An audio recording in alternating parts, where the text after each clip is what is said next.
First line நேயர்களுக்கு வணக்கம். நம்ம இப்போ என்ன பார்க்க போகிறோம் அப்படின்னா, ஒரு வழியாக 2 மாதத்திற்கு பிறகு வருகிற ஜனவரி மாதம் அமெரிக்க அதிபராக டொனால்ட் ட்ரம்ப் வந்து பதவியேற்க போகிறாரு. அதுக்கான வேலைகள்லாம் தீவிரமாக நடந்து கொண்டிருக்கு. அது ஒரு பக்கம். அதே மாதிரி மினிஸ்ட்ரி அங்கே வந்து செக்ரட்டரிஸ் அப்படின்வாங்க, செக்ரட்டரிஸ் ஆஃப் ஸ்டேட் அப்படின்வாங்க. அதே மாதிரி வந்து நீங்கள் வந்து எக்ஸ்டர்னல் அஃபேர்ஸ் செக்ரட்டரி அப்படின்வாங்க. ஸோ இவர்களெல்லாம் அமைச்சர்கள்னு சொல்ல மாட்டாங்க, மினிஸ்டர்ஸ்னு சொல்ல மாட்டாங்க, செக்ரட்டரிஸ்ன்னு சொல்லுவாங்க. அந்த செக்ரட்டரிஸ் வந்து டெப்டி செக்ரட்டரிஸ்லாம் இருப்பாங்க. இவர்களை தேர்வு செய்யறதே பெரிய வேலை. அதுக்காக தான் 2 மாதங்கள் வந்து எடுத்துக்கிறாங்க புதிய அதிபர் பதவி ஏற்கிறதுக்கு. ஏன்னா அவங்க வந்து அந்த நாட்டில் மட்டும் கிடையாது. இப்போ நம்ம வந்து எக்ஸ்டர்னல் அஃபேர்ஸ் மினிஸ்டர் வந்து ஜெய்சங்கர் இருக்கார். அதே மாதிரி வந்து அஜித் தவல் இருக்கார், தேசிய பாதுகாப்பு ஆலோசகர். இந்த 2 பேர் தான் எக்ஸ்டர்னல் அஃபேர்ஸில். அது கீழே ஆஃபீஸர்ஸ் நிறையா இருப்பாங்க, தூதர்கள்லாம் இருப்பாங்க. ஆனால் அமெரிக்காவை பொறுத்தளவுக்கு எப்படி அப்படின்னு பார்த்தீங்கன்னா, எக்ஸ்டர்னல் அஃபேர்ஸ் செக்ரட்டரி இப்போ பிளிங்கின் இருக்கார் இப்போதைக்கு.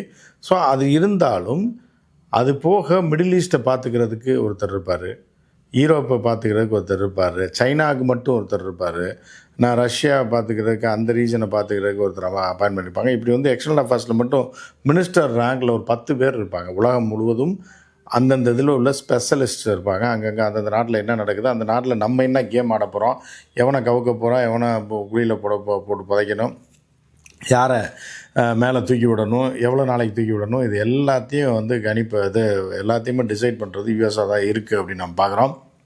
ஸோ அப்படிப்பட்ட ஆட்களே, அப்படிப்பட்ட எக்ஸ்பர்ட்ஸை தேர்ந்தெடுக்கணும் அப்படின்னா அதுக்கு ஒரு செட்டப் வச்சுருப்பாங்க. பட் இருந்தால் கூட அதற்கு ஒரு குறிப்பிட்ட சமயம் கொடுக்கணுன்றதுக்காக தான் 2 மாதம் கொடுக்குறாங்க. தேர்தலில் வெற்றி பெற்றாலும் இந்த 2 மாதங்களுக்கு வந்து ஏற்கனவே இருந்த அதிபர் தான் ஜனவரி மாதம் வரைக்கும் இருப்பார். அவர் முக்கியமான முடிவுகளை எல்லாமே எடுப்பார். அதில் வந்து இப்போ நம்ம ஊர் மாதிரி காபந்து அரசாலாம் அது மாறாது. நிச்சயமாக ஒரு அதிகாரமுள்ள ஒரு அரசாக இருக்கும். ரொம்ப பெரிய விஷயங்களை வேணால் அவர்கள் வந்து கொண்டு வந்தால் கூட இவர்கள் அதை தூக்கிடுவாங்கன்றதுக்காக தள்ளி போடக்கூடிய வாய்ப்புகள் இருக்குது. ஸோ இப்படி தான் இருக்குது. இப்படி இருக்கும்போது என்ன ஆகுது அப்படின்னா, மோடியை கூப்பிடுவதை தவிர்த்து விட்டார்கள். இங்கே தான் செக் ஆரம்பிக்குது. என்னென்னா, மோடிக்கு செக்கு வச்சிருச்சு ஏற்கனவே அமெரிக்காவோட 2 பகுதி இருக்கும். ஆட்சியாளர்கள் மக்களால் தேர்ந்தெடுக்கப்படக்கூடிய அதிபர் இருப்பார். ஆனால் அந்த அதிபர் வந்து எல்லாத்தையும் டீல் பண்ண மாட்டார். அந்த அதிபர் யாராக வேணாலும் இருக்கலாம், எந்த கட்சியாக வேணாலும் இருக்கலாம்.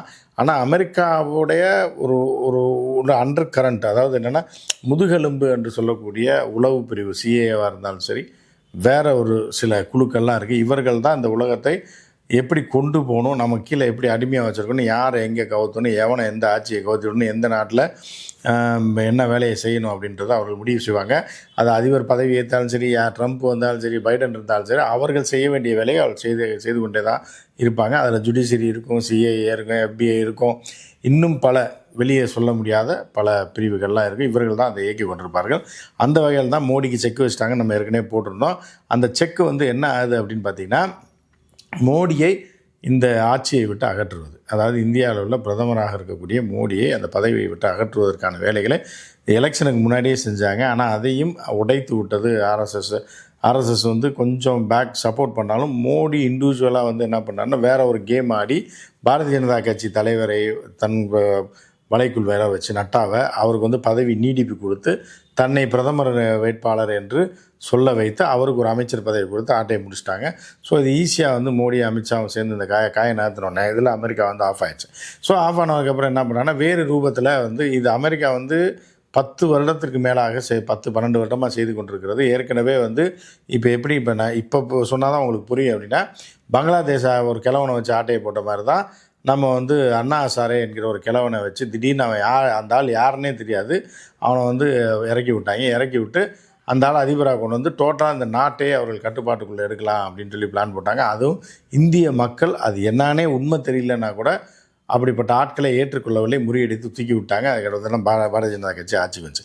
இப்போ பாரதிய ஜனதா கட்சி ஆட்டை இப்போ கழிக்கிறதுக்கு முன்னாடி மோடியை இந்த இடத்துல விட்டு இறக்கணுன்ற தீவிரமான வேலைகள் நடந்து கொண்டிருக்கிறது. அதை ஒட்டி தான் என்ன பார்த்தீங்க அப்படின்னா, இப்போ வந்து சுப்பிரமணிய சாமி போட்ட ட்விட்டை நான் போடுறேன் பாருங்க. அதாவது என்னென்னா, அமெரிக்க அதிபர் தேர்தல் முடிந்திருக்கிறது. அங்கே வந்து பதவியேற்கிறாரு ட்ரம்ப். வந்து மோடியோட ஃப்ரெண்டு மண்ணாங்கட்டிலாம் முதல்ல கதை விட்டாங்க. அவர் அந்த நாட்டு அதிபர், இவர் இந்த நாட்டோட பிரதமர்.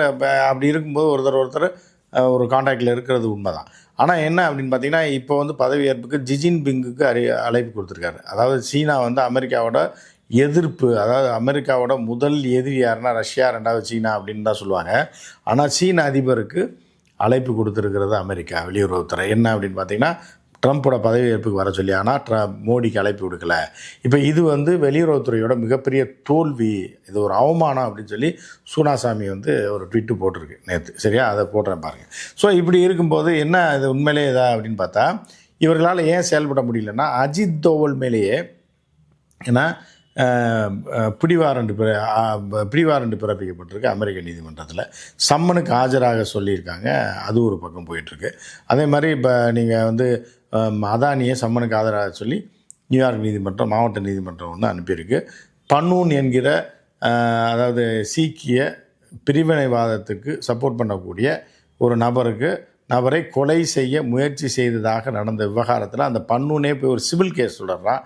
அது என்னென்னா கிரிமினல் கேஸ் இல்லாமல் சிவில் கேஸ் தொடர்றான். அந்த சிவில் கேஸில் தான் வந்து இந்திய தேசிய பாதுகாப்பு ஆலோசகருக்கு நோட்டீஸ் அனுப்பியிருக்காங்க.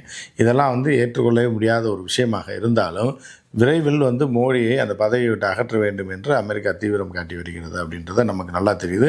ஐரோப்பிய மீடியாக்களும் அதற்கான சமிக்கைகளை கொடுத்து கொண்டிருக்கிறது, செய்திகளை போட்டுக்கொண்டு அதானியை வச்சு பிடிச்சா மோடியை வந்து பதவி விட்டு நீக்கிடலாம் அப்படின்ற மாதிரியான ஒரு போக்கு போயிட்டு இல்லையா. அதில் ஒன்று தான் இப்போ ட்ரம்ப்பு பதவியேற்பு விழாவிற்கு மோடியை கூப்பிடாதது வந்து அவர்கள் கரெக்டாக காய் நகர்த்துறாங்கன்றதை உறுதி செய்வது போல் இருக்குது அப்படின்றது தான் சொல்லப்படுது.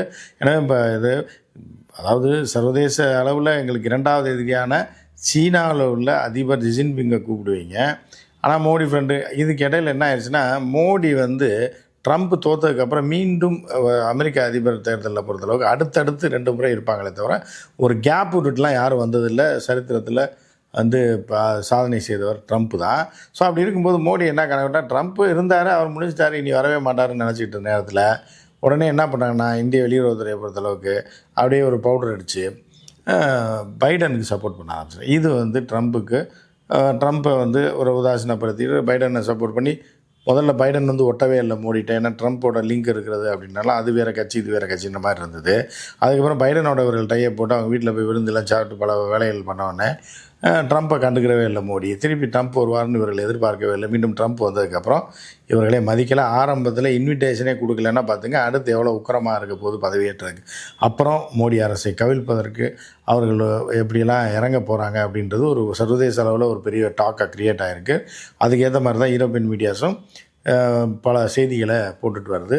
ஸோ வந்து விரைவில் வந்து ட்ரம்ப் பதவியேற்புக்கு பிறகு ஒரு பரபரப்பான மாற்றங்கள் உலகம் பூரா வந்து ஒரு பெரிய மாற்றங்கள் வருவதற்கான வாய்ப்பு இருந்தாலும் இந்தியாவிலும் ஒரு மாற்றம் வருவதற்கான வாய்ப்பு இருக்குது அப்படின்றத நம்ம பார்க்குறோம். மற்றும் ஒரு நிகழ்ச்சியில் சந்திப்போம். நன்றி, வணக்கம்.